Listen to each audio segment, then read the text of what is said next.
মনে মনে ভাবে এজন ৰজা হৈ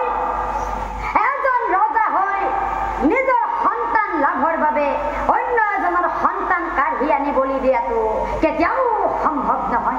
নাই নাই নাই নাই এই বলি মই হবলৈ দিবই নোৱাৰো। অমেহি বুলি ভাবি মুনি চিৰকৰেই মই ৰজাৰ যজ্ঞত যাওঁ বুলি বিশ্বামিত্ৰ মুনিয়ে ৰজাৰ গৃহে গৈ দেখে সাজি থৈছে যজ্ঞৰ কাৰণে আৰু আনফালে সেই শিশুক বান্ধি থৈছে